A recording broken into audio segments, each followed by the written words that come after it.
भारत के वज़ीर आज़म नरेंद्र मोदी ने ये आप देख रहे हैं तमाम अरब वर्ड जो है दे आर वेरी सिग्निफिकेंट। सब इंटरनेशनल मीडिया राइटर्स ने इस पे बहुत बड़े स्टोरीज की है, बाकी मीडिया ने इसको कवर किया है। पाकिस्तान की खारिजा पॉलिसी का एक नाजुक मोड़ हमें नजर आ रहा है। मशरिक़ वस्ता के बदलते हुए स्ट्रेटेजिक माहौल में हमारी पोजीशनिंग के अहम सवालात उठ रहे हैं। एक प्रेस रिलीज भी जारी की और साथ में उन्होंने पाकिस्तान का भी कह दिया कि जनाब पाकिस्तान जो है ना उसकी क्रॉस बॉर्डर टेररिज्म जो है बहुत बड़ी सल्तनत को चलाते हैं, दुनिया में उनका बड़ा दबदबा है। ऐसे नहीं है कि कोई बेशक इतना सा मुल्क और शायद 1 करोड़ से कम की उनकी पॉपुलेशन है, लेकिन एक चीज माननी पड़ेगी, उनको पता है कि असल कौन है और नकल कौन है। 100 बिलियन आपका डेट है।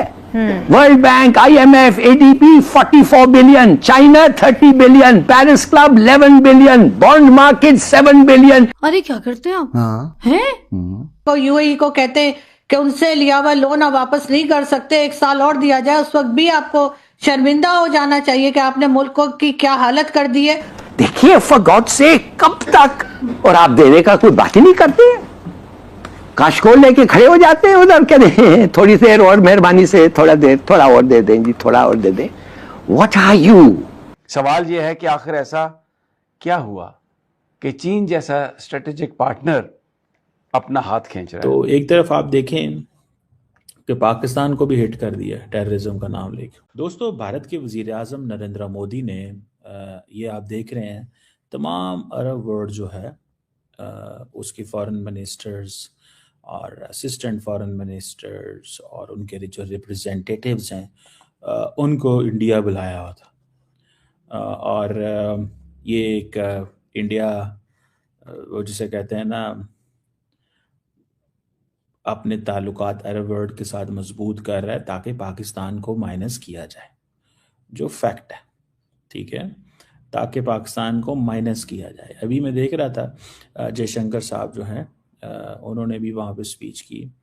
अब वो कहते हैं कि जी हमारा वेस्ट एशियन रीजन जो है वो हमारे बड़े मेजर ट्रेडिंग पार्टनर हैं, और साथ में उन्होंने पाकिस्तान का भी कह दिया कि जनाब पाकिस्तान जो है ना उसकी क्रॉस बॉर्डर टेररिज्म जो है, वो नाम नहीं लिया उन्होंने पाकिस्तान का, ठीक है जी। और साथ में उन्होंने कहा जी कि जो मुल्क या जिस सोसाइटी के ऊपर हमला होगा क्रॉस बॉर्डर टेररिज्म का, उसका राइट है डिफेंड करना। तो ये उनको बताया उन्होंने कि भाईजान हम तो ये कर रहे हैं। अब ये चीज़ें जो हैं अच्छा पूरी के पूरे खैर मिडल ईस्ट के हवाले से उन्होंने बात की। आज उन्होंने जो प्राइम मिनिस्टर मोदी हैं उन्होंने जो अरब वर्ल्ड के जो डेलीगेशन से बात की, उन्होंने अपनी एक प्रेस रिलीज भी जारी की कि और उन्होंने कहा कि हमारे बड़े आपके साथ डीप रूटेड ताल्लुकात हैं और हम गज़ा के मसले को बड़ी अहमियत देते हैं। लेकिन मैं आपको बड़ी गारंटी से एक चीज़ बता सकता हूँ कि इंडिया ने जो UAE के साथ अपने जो ताल्लुकात इम्प्रूव किए हैं, basically that's the major linchpin, वो है असल चीज़। अब इंडिया कह रहा है जी मेजर ट्रांसफॉर्मेशन हो रही है पॉलिटिक्स में, इकोनॉमी में, टेक्नोलॉजी में, डेमोक्रेसी में, और ये जितना भी West Asia, India Middle East को वेस्ट एशिया कहता है, ठीक है जी। अब हर मुल्क ने अपना एक, जिसको हम बोलते हैं नॉमेनक्लेचर, नाम देना, ठीक है, उन्होंने रखा हुआ है, हम मिडल ईस्ट कह लेते हैं, ठीक है जी। तो ये बड़ी सिग्निफिकेंट चीज़ है, ये बड़ी सिग्निफिकेंट चीज़ है कि हमने किस वो डायरेक्शन में जाना है या क्या करना है और क्या नहीं करना। लेकिन मैं आपको एक गारंटी से चीज़ कह सकता हूँ कि ये जो इंडिया अपना जो लिंकेजेस डेवलप कर रहा है तमाम मिडल ईस्टर्न ममालिक के साथ, दे आर वेरी सिग्निफिकेंट, ठीक है ना जी, ये बहुत ज़्यादा सिग्निफिकेंट हैं।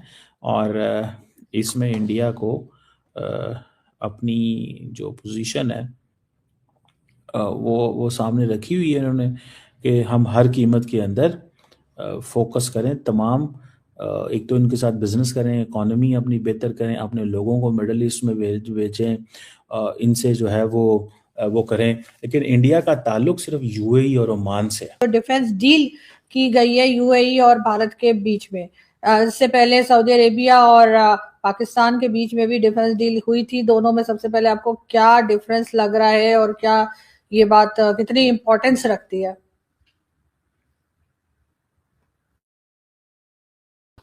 जी, thank you very much and good evening.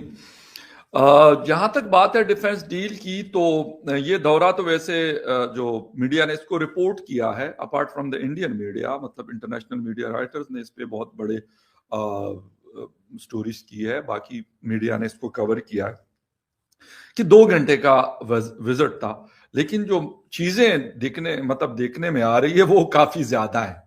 वो ऐसे लगता है जैसे 2 दिन के विजिट में भी नहीं होती। एक तो ये खबरें आ रही हैं कि जी 200 अरब डॉलर तक, यानी 200 बिलियन डॉलर तक जो बायलैटरल ट्रेड है, कारोबार है, चीजें हैं, इन्वेस्टमेंट्स हैं, उसको बढ़ाया जा रहा है। एक ये है। फिर एलएनजी की 3 बिलियन डॉलर की डील हो चुकी है, मतलब ये कोई एमओयू साइन नहीं हुआ, ये कंफर्म हो चुकी है कि ये है, डन हो गई। उसके बाद आ जाए जी डिफेंस डील में, तो डिफेंस डील में इसकी बड़ी इंपॉर्टेंस है।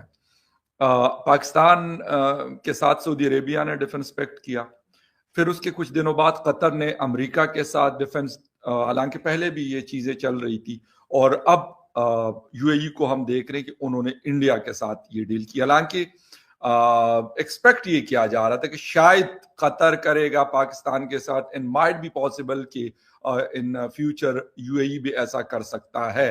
तो फिलहाल तो मुझे लग रहा है कि वो चीज तो खत्म हो गई है, या वो दरवाजा बंद हुआ है। लाजमी बात है कि अगर इंडिया के साथ वो डिफेंस के मामलात में आगे बढ़ेंगे तो पाकिस्तान के साथ नहीं बढ़ सकते। उसकी वजह मेरे ख्याल हम सबके सामने है।